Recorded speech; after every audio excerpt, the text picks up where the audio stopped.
அனைவருக்குமே வணக்கம். சற்று முன் கிடைத்திருக்கக்கூடிய ஒரு மிக மிக முக்கியமான செய்தி ஒன்று வெளியாகியுள்ளது.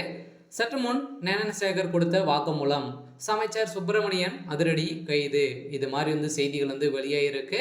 ஸோ நேற்றிலிருந்தே பார்த்தீங்கன்னா அதிரடியாக 2 நாட்களாகவே மகளிர் ஆணையம் பார்த்தீங்கன்னா அதிரடியாக சம்பவம் நடந்த இடத்திலே பார்த்தீங்கன்னா அண்ணாமலை பல்கலைக்கழகத்தில் விவகாரத்தின் அடிப்படையில் பார்த்தீங்கன்னா அங்கு விசாரணைகள் நடைபெற்று வந்திருக்கும் நிலையில் பார்த்தீங்கன்னா திடீர்னு இப்போ ஞானசேகர் அவர்கள் கொடுத்த வாக்குமூலத்தால் திமுகவை சேர்ந்த அமைச்சர் சுப்பிரமணியன் அவர்கள் பார்த்தீங்கன்னா கைது செய்யப்பட்ட சம்பவம் தான் இப்போ தமிழக மக்களிடையே திமுகவுடைய பெரும் அதிர்ச்சியை ஏற்படுத்தியிருக்கு.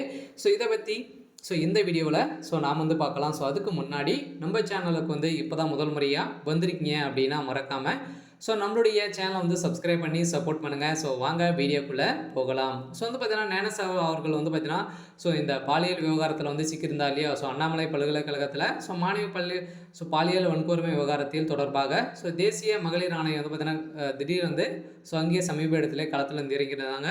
இதை தொடர்ந்து அங்கு கிடைக்கப்பட்ட ஆதாரத்தால் பார்த்தீங்கன்னா இப்போ ஞானசேகர் அவர்களை கொடுத்த அடியால் இப்போ அவர் கொடுத்த வாக்குமூலம் அமைச்சர் சுப்பிரமணியன் அவர்கள் கைது செய்யப்பட்ட சம்பவம் தான் இப்போ அதிர்ச்சியை ஏற்படுத்தியிருக்கு.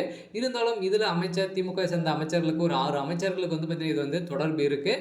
இருந்தாலும் இவங்களுடைய இப்போ அமைச்சர் சுப்பிரமணியன் அவர்கள் கைது செய்யப்பட்ட சம்பவத்தினால தான் இப்போ பார்த்தீங்கன்னா தமிழக அரசியலே பெரும் கதிக்கலைங்க போய் தான் இருக்குது. ஏற்கனவே ஆளுநர் RN ரவி அவர்கள் பார்த்தீங்கன்னா கண்டனங்கள் தெரிவித்துட்டு வந்த நிலையில் இப்போ திமுகவுடைய அரசு மீது பார்த்தீங்கன்னா இப்போ அனைவருடைய பார்வையும் அவர் மீது பட்டுட்டு இருக்கும் நிலையில் பார்த்தீங்கன்னா இப்போ இந்த சம்பவத்தினாலே பார்த்தீங்கன்னா இப்போ அதிமுகவும் பாஜகவும் பார்த்தீங்கன்னா ஒன்றிணைந்து செயல்படக்கூடிய நிலைமை இப்போ வந்திருக்கு.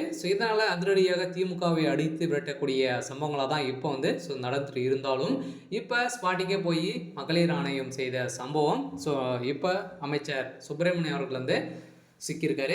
ஏற்கனவே சுப்பிரமணியன் அவர்கள் பார்த்தீங்கன்னா எதுவுமே பேசி எந்த ஒரு இன்டர்வியூவும் கொடுக்காம இருந்தார் இல்லையா. அவர் கூட தான் பார்த்தீங்கன்னா பஞ்சாப் புயல் காரணமாக அவர் கூடவே ஒரு முக்கிய புள்ளியாக தான் அவர் கூடவே இருக்கார்.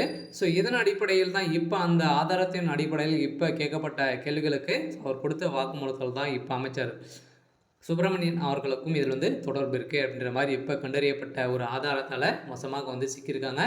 இதனால் கிண்டியில் உள்ள அண்ணாமலை பல்கலைக்கழகத்தில் மாணவியை பாலியல் புணர்வு செய்யப்பட்ட சம்பவம் பெரும் அதிர்வலைகளை ஏற்படுத்தியிருந்தாலும் இதில் பாதிக்கப்பட்ட மாணவி அளித்த புகாரின் அடிப்படையில் இந்த மாணவியை பார்த்தீங்கன்னா ஞானசேகர் அவர்களும் அமைச்சர் சுப்பிரமணியன் அவர்களும் பார்த்தீங்கன்னா மிரட்டியதாகவும் இப்போ வெளியேறக்கூடிய செய்தல் இப்போ அந்த பொன் கொடுத்த புகாரினால் தான் பார்த்தீங்கன்னா இப்போ திமுகவே ஆட்டி படிக்கக்கூடிய சம்பவம் நடந்திருக்கு. இதை விட மீண்டும் பார்த்தீங்கன்னா அதில் மீண்டும் நடந்திருக்கக்கூடிய நிலையில் மீண்டும் இதில் நிறைய புள்ளிகள் சிக்கியிருக்காங்க. அதனால் அடுத்த வீடியோவில் தொடர்ந்து பார்க்கலாம். அதுக்கு முன்னாடி நம்மளுடைய சேனலை சப்ஸ்கிரைப் பண்ணிக்கோங்க. சரி, ஓகே, தேங்க்யூ.